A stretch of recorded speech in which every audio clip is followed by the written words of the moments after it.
کیا آپ جانتے ہیں اینسینٹ کے دماغ کا سائز ہمارے دماغ کے والیوم سے بڑا تھا؟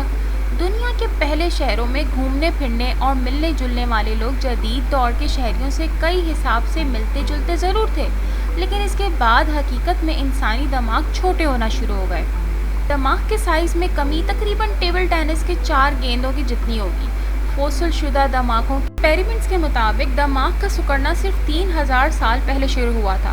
ایگریکلچر جو 5000 سال سے 10,000 سال کے درمیان انٹروڈیوس ہوئی، جبکہ ایسے بھی کچھ ایویڈنس ہیں کہ پودوں کی کاشت تقریباً 23,000 سال پہلے شروع ہو چکی تھی۔ اس کے بعد آرکیٹیکچر اور مشینری کے ساتھ سویلائزیشن پھیلی۔ پہلی مرتبہ لکھائی بھی تقریباً اسی دور میں شروع ہوئی۔ لیکن پھر ایسا کیا ہوا کہ اس زبردست ٹیکنالوجی کے اس دور میں انسانی دماغ چھوٹا ہونا شروع ہو گئے؟ یہ وہ سوال ہے جس نے ریسرچ کرنے والوں کو پریشان کر رکھا ہے، اور اس سے یہ سوالات بھی اٹھتے ہیں کہ دراصل کس سائز کا دماغ جانوروں کی انٹیلیجنس کے متعلق بتاتا ہے۔ کئی اسپیشیز کا دماغ ہم سے کہیں زیادہ بڑا ہے، لیکن جتنا ہم جانتے ہیں ان کی انٹیلیجنس ہم سے کافی مختلف ہے۔ لہٰذا دماغ کے والیوم اور انسان کس طرح سوچتے ہیں کے درمیان تعلق اتنا سیدھا نہیں ہے، ضرور اس کے پیچھے کچھ اور فیکٹرز بھی ہیں۔ تو ریسرچرز نے بتایا کہ انسانی جسم وقت کے ساتھ ساتھ چھوٹے ہوتے گئے ہیں، لیکن اتنے نہیں کہ انہیں دماغ کے والیوم میں کمی کی وجہ بتایا جائے۔ تو بھائی آخر یہ تبدیلی آئی کیوں؟ اور اسی طرح ریسرچرز نے اس تبدیلی کا راز ایک چونٹی سے جاننے کی کوشش کی۔ پہلی نظر میں چونٹی کا دماغ شاید ہمارے دماغ میں بہت مختلف معلوم ہوتا تھا۔ وہ والیوم میں کیوبک ملی میٹر کا تقریباً 10واں حصہ ہے، یا نمک کے ایک دانے کے سائز کا 1/3 جتنا، اور اس میں صرف 2,25,000 نیورونز ہوتے ہیں۔ اس کے مقابلے میں ایک انسانی دماغ میں تقریباً 86 ارب نیورونز ہوتے ہیں۔ لیکن کچھ چونٹیوں کی سوسائٹی ہمارے ساتھ حیرت انگیز طور پر سملیرٹیز رکھتے ہیں۔ حیرت انگیز طور پر چونٹیوں کی ایسی اسپیشیز بھی ہیں جو ایک قسم کی زراعت کرتی ہیں۔ اس میں وہ اپنے گھونسلوں کے اندر بڑے پیمانے پر فنگس اگاتی ہیں۔ یہ چونٹیاں اپنے فارمز پر پتے، پودوں کا دیگر مواد اکٹھا کرتی ہیں، پھر فنگس بنا کر اسے کھاتی ہیں۔ تو جب ریسرچرز نے چونٹیوں کی مختلف قسم کے دماغ کے سائز کا کمپیریزن کیا، تو انہوں نے یہ دریافت کیا کہ بعض اوقات بڑی سوسائٹی والی چونٹیوں کے دماغ بڑے ہوتے ہیں۔ اس سے یہ پتہ چلتا ہے کہ کم از کم ایک چونٹی کے لیے ایک بڑے معاشرے میں اچھا کام کرنے کے لیے بڑا دماغ ہونا ضروری ہے، لیکن زیادہ کمپلیکس سوشل سسٹم سے جس میں وہ لیبر کی زیادہ ہو، ان کے دماغ سکڑ جاتے ہیں۔ دوسرے الفاظ میں ذہانت کلیکٹیو یعنی کہ مجموعی ہو جاتی ہے۔ کیا ہو اگر انسانوں میں بھی ایسا ہو جائے؟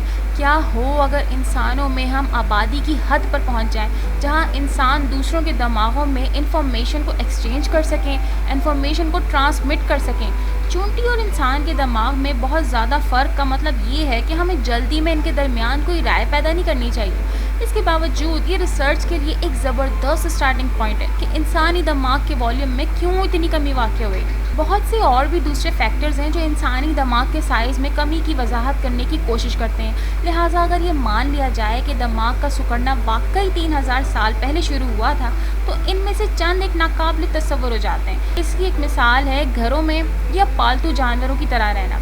درجنوں مختلف جانور جنہیں پالا گیا ہے، جن میں کتے بھی شامل ہیں، ان کے دماغ میں ان کی جنگلی آباء و اجداد سے چھوٹے ہیں، لیکن ایک اندازے کے مطابق ہیومن میڈ ڈومیسٹی دسیوں ہزار سال یا یوں کہیے کہ سینکڑوں ہزار سال پہلے شروع ہوا تھا، دماغ کے سکڑنے سے بہت پہلے۔ لیکن کیا چھوٹے دماغ کا مطلب یہ ہے کہ انسان بیوقوف ہیں؟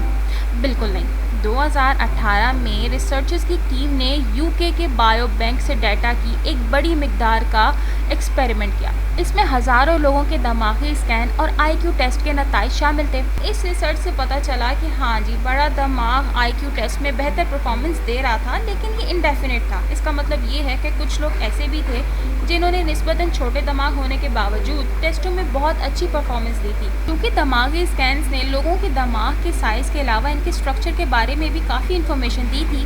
اس سے دماغ کی آؤٹر لیئر یعنی کہ گرے میٹر کے والیوم اور IQ ٹیسٹ کی پرفارمنس کے درمیان پتہ چلتا ہے۔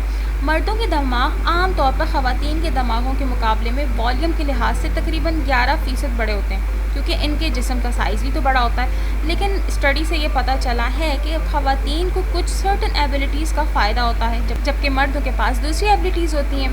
اسی ریسرچ میں یہ بھی پتہ چلا کہ خواتین میں اوسطاً تھک قسم کا کورٹیکس ہوتا ہے، یعنی کہ وہ تہہ جس میں سرمئی مادہ ہوتا ہے۔ دماغ کی بہت سی خصوصیات اور پہلو اور بھی ہیں۔ اس کی ایک اور مثال مائلیشن ہے۔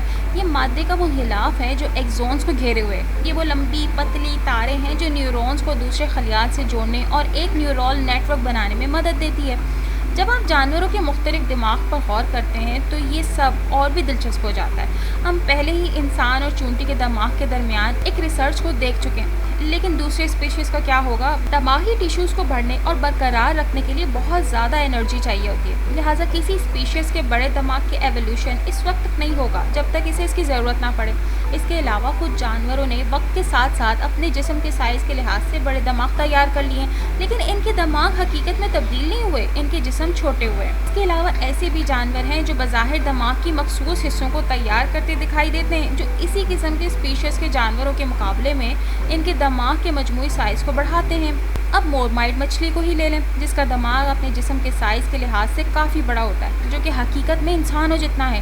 یہ مچھلیاں ایک دوسرے کے ساتھ بات چیت کرنے اور شکار کا پتہ لگانے کے لیے الیکٹرک چارجز کا استعمال کرتی ہیں۔ 2018 میں ریسرچرز نے دریافت کیا کہ ان کے دماغ کا ایک خاص حصہ سیریبیلیم غیر معمولی طور پر بہت بھاری ہے۔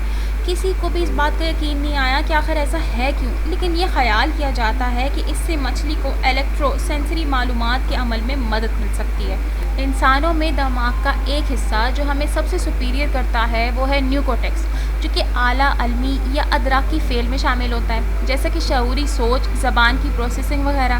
ہم بلا شبہ ان چیزوں پہ بہت زیادہ ڈپینڈ کرتے ہیں، اور اس لیے یہ سمجھ میں آتا ہے کہ ہمارے دماغ ہماری ضروریات کے مطابق بنائے جاتے ہیں۔ دوسری طرف اگر ہم جانوروں کی بات کریں، شروع میں کیونکہ بہت زیادہ انرجی کی ضرورت ہوتی ہے، اس لیے بڑے دماغ والے جانور اپنی سٹارٹنگ زندگی میں بہت زیادہ انرجی حاصل کرنے کے لیے تیار ہوئے۔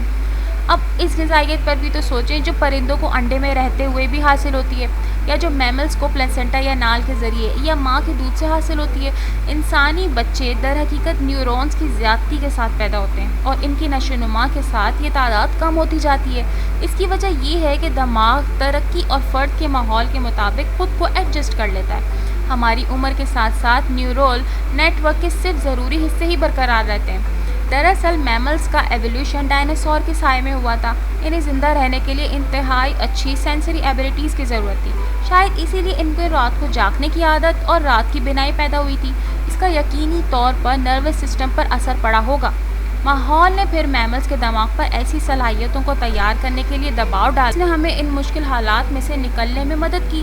چیلنجز سے بھری اس دنیا میں اپنی ادراکی صلاحیت کو بڑھانے سے بہت سے جانوروں کو فائدہ ہوا ہے۔ اب ایک ریسرچ سے پتہ چلتا ہے کہ سمندری پرندے جنہوں نے جزیروں کو گھر بنایا، انہیں نئے علاقے کے مطابق خود کو ڈھالنا پڑا، اور ان کے دماغ مین لینڈ پر رہنے والے پرندوں کے مقابلے میں بڑے تھے۔ اب تک تو یہ کلیئر ہو جانا چاہیے کہ آپ کس جانور کے دماغ کے سائز کی پیمائش کا اس کے سائز سے کمپیریزن کر کے اس کے بارے میں فائنل رزلٹ پر نہیں پہنچ سکتے کہ وہ جانور آخر ہے کتنا انٹیلیجنٹ۔ سائز پہیلی کا صرف ایک ٹکڑا ہی تو ہے۔ ویسے بھی زیادہ سمجھداری کی بات کیا ہے، سوچنا یا زندہ رہنا؟ انسان سوچنا پسند کرتا ہے، لیکن جب آپ کلائمیٹ کرائسس جیسے لانگ ٹرم مسائل سے نمٹنے کے لیے ہماری موجودہ جدوجہد پر غور کرتے ہیں تو واقعی منصوبہ بندی کرنے کی صلاحیت ہماری بہت کم نظر آتی ہے۔ تو بھائی زندگی میں کوگنیٹو ایبلٹی کے ہائی اسکور یا اعلیٰ قسم کے آئی کیو کے علاوہ اور بھی بہت ساری چیزیں موجود ہیں، جس کے بعد آپ یہ سوچنے پر مجبور ہو جائیں گے کہ کاش ہمارے دماغ چھوٹے ہی ہوتے۔